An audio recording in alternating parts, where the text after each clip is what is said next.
Hey guys, happy Thursday. We're starting off with our conditioning today. It is going to be 5 rounds, 3 minutes of work, 1 minute of rest.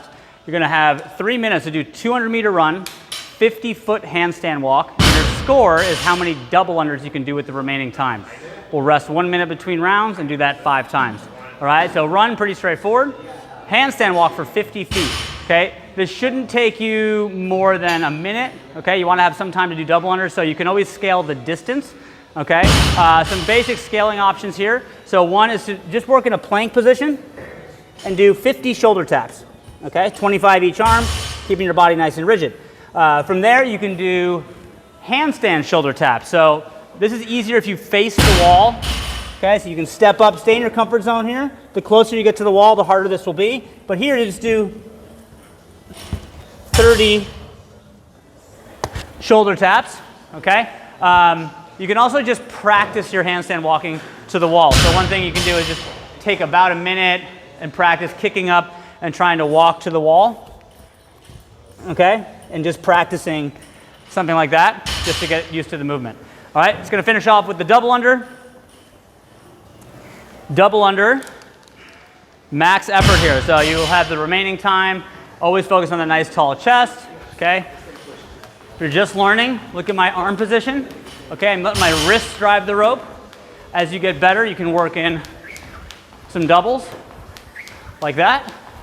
Okay, as you get better, you're trying to connect the movement together. So again, try to work on these. If you can get even one, just go for it.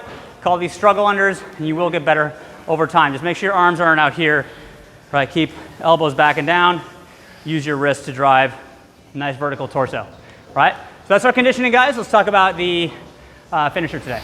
So our finisher has been Thursdays working on handstand drills. Okay, so the first one is about controlling the arch in our back. We talk about hollow a lot. The ability to have awareness and strength of the core to control the midline is a big part of being able to do a handstand, but really any lifting movement, any movement at all. Right, so this drill, we're gonna be working on pressing our ribs down. So the further you put your feet from the wall, the easier this will feel.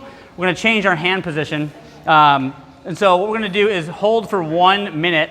The idea is to get that arch in your low back to press against the wall, right? So I'm pushing my ribs down or pressing my low back against the wall. And then we're going to try to keep our hands, while the back is touching, against the wall. We're going to do 1 round with straight arms here, 1 round in a Y, and 1 round in a T. Okay, this is the easiest one.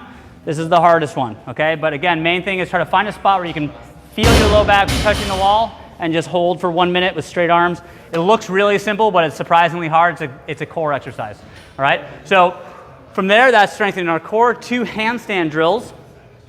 One is bringing, facing the wall, okay? We're gonna bring 1 knee to our chest. So always in handstands, focus on keeping your chin tucked. We're gonna bring 1 knee down to our chest, drive back up.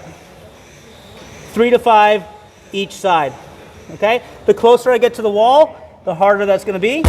Okay, so if you're not comfortable there, we can use a box. So show you on the box. Okay, you're going to lift, and this is going to be similar for both movements, right? We can just do something, just working on getting comfortable on 1 leg. I can raise the box up. So what I just did is really easy, but single leg extension. The last one is called a floater. So what I'm going to do is, in a handstand position, just try to have 1 that's off the wall, and then switch feet. If you're not comfortable, put both feet to the wall, and bring the next one out. Okay, if you're good, you can kind of switch in the air. If you want to get a spotter for this, that's great. Okay? So you're going to go back and forth for a few reps. So those are 2 different drills. Just kind of, again, the whole idea here is getting you comfortable being upside down and spending some time inverted. Stay in your comfort zone. This is for quality. That's our finisher for today, guys. See you tomorrow.